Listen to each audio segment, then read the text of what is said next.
अस्सलाम वालेकुम everyone, welcome back to the channel. उम्मीद है आप सब ठीक होंगे और अच्छे से होंगे। ये है हमारा lecture number 3, vitamins and their deficiencies.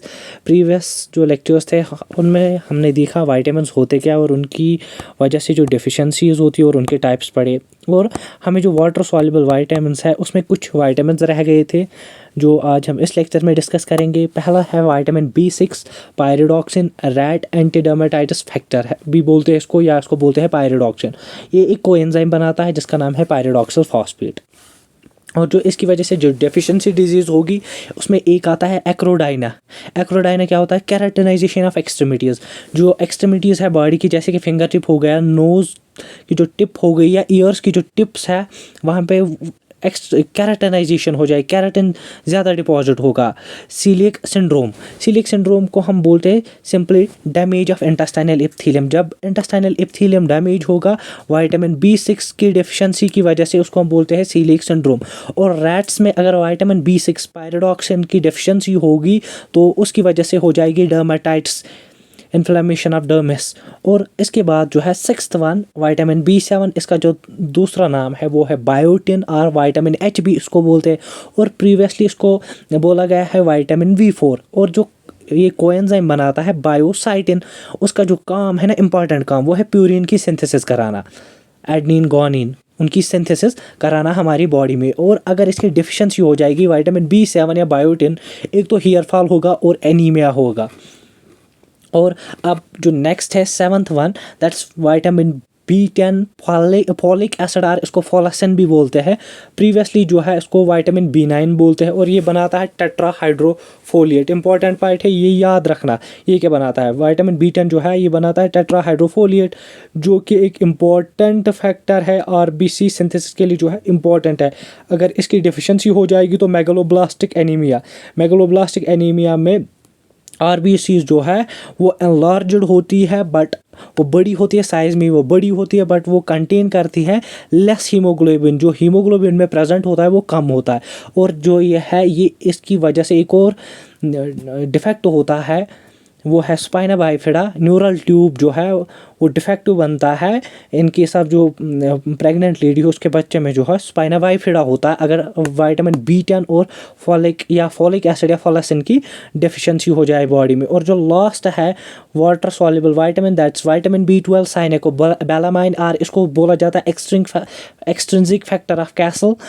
और ये जो है विटामिन B12 ये एब्जॉर्ब होता है इंटेस्टाइन्स में with the help of intrinsic factor of castle की वजह से। और ये भी इंपॉर्टेंट है RBC सिंथेसिस के लिए, ये भी इंपॉर्टेंट है विटामिन B12। और ये जो डेफिशिएंसी काज करता है उसको हम बोलते हैं परनीशियस एनीमिया।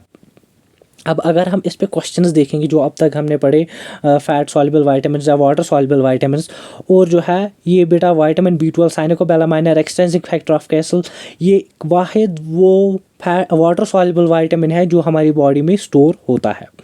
अब अगर देखेंगे हम पहला question, sterility is caused due to the deficiency. या स्टेरिलिटी किस की वजह से, किस विटामिन की डेफिशिएंसी की वजह से होता है? वो है बेटा विटामिन E, क्योंकि हमने पढ़ा इसको विटामिन E का दूसरा नाम टोकोफेरॉल है। और विटामिन E जो है ये मेंटेनेंस ऑफ जर्मिनल एपिथेलियम करा देता है। अगर विटामिन E की डेफिशिएंसी होगी, जर्मिनल एपिथेलियम अच्छे से उसकी मेंटेनेंस नहीं होगी तो स्टेरिलिटी हो जाएगी। और अब जो नेक्स्ट क्वेश्चन है, which of the following vitamins help in clotting of blood.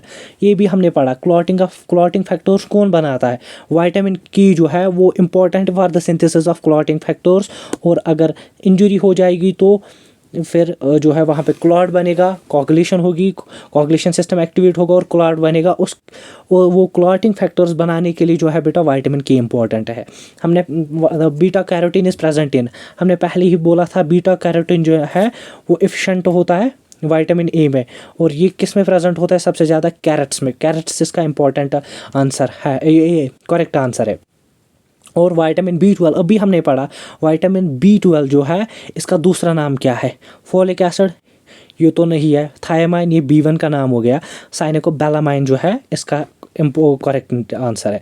Which of the following vitamin B reduces the risk of spina bifida in unborn babies.